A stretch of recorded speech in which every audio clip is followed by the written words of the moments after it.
Before we start looking at breaking encryption, I must remind you that obviously breaking encryption is illegal. We're doing this purely for academic and educational purposes, and the only router that you will attempt to break is the one that we've given you for this purpose. Under no circumstances must you make any efforts or any attempt to break the Wi-Fi in the school or anywhere outside of this educational establishment. If you don't agree with that, please do not continue with this lesson. In this first lab, we're going to look at how we can break web encryption. Web encryption has been around for a long time now, and it's not used in many routers due to how easily it is to break, as you'll see through this lab. In order to break web, we shall use packet interception to access the router's initialization vectors and use this initialization vector in order to try to access the key. As soon as Kali Linux has started, open a new terminal window and use the command ermon-ng to identify the wireless network drivers.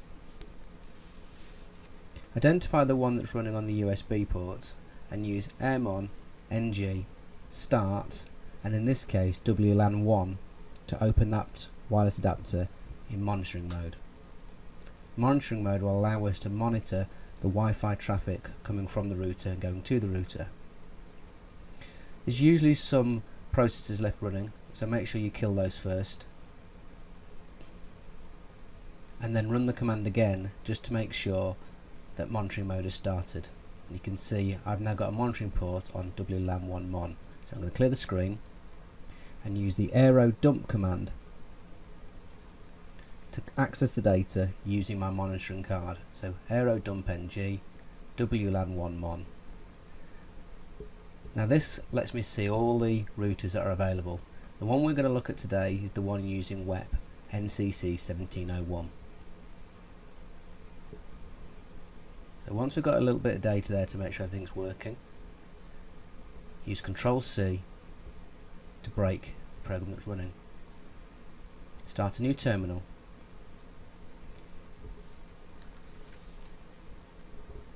And use the aero dump command again. So aero dump -ng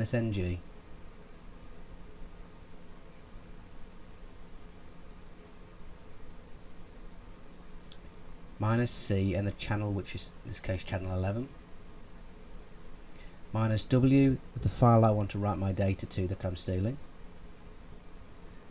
And --BSSID, copy and paste the BSSID from the router that you're trying to access. In this case NCC 1701.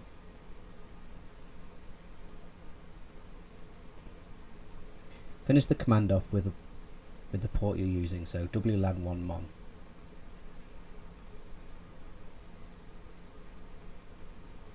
Now you can see that we've got some data coming in quite slowly. These are the initialization vectors that we're trying to access, but we need about 30,000.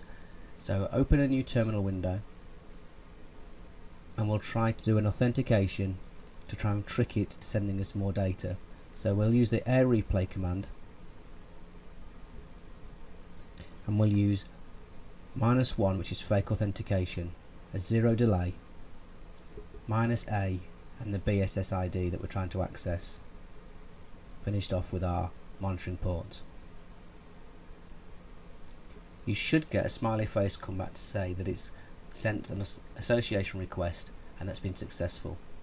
We'll launch the command again, but we'll change the attributes. This time we'll use -3 for an air replay ARP attack, and then -B for the BSSID. Everything else is the same. Now we have to sit and wait while the ARP request tries to disassociate another device that's on the network and associate a self in that place. As soon as that's done, we'll start getting data coming back through the router. There we go. You should notice at the top of the screen the data now going up rapidly.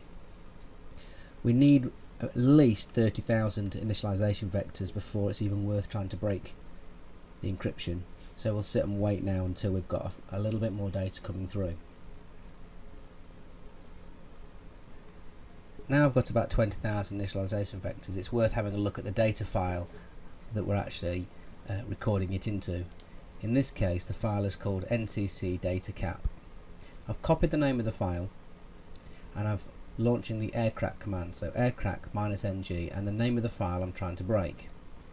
Once we launch the aircrack utility, it will try to use the data that we've captured in the capture file to decrypt the wireless encryption key. If it hasn't got enough data to do this, it will pause, and then when the next 5,000 keys come in, it will try again. It's now just a matter of waiting until aircrack breaks the encryption key. This could take a few minutes, or depending on the complexity of the key, it could take a few hours.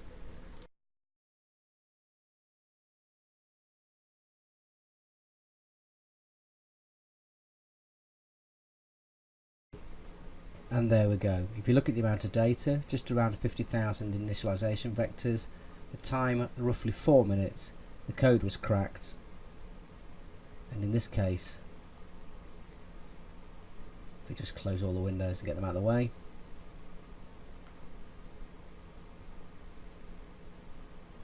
the password is I like Star Trek. Now we've got this, we can simply access the router and any data or the internet that router is connected to.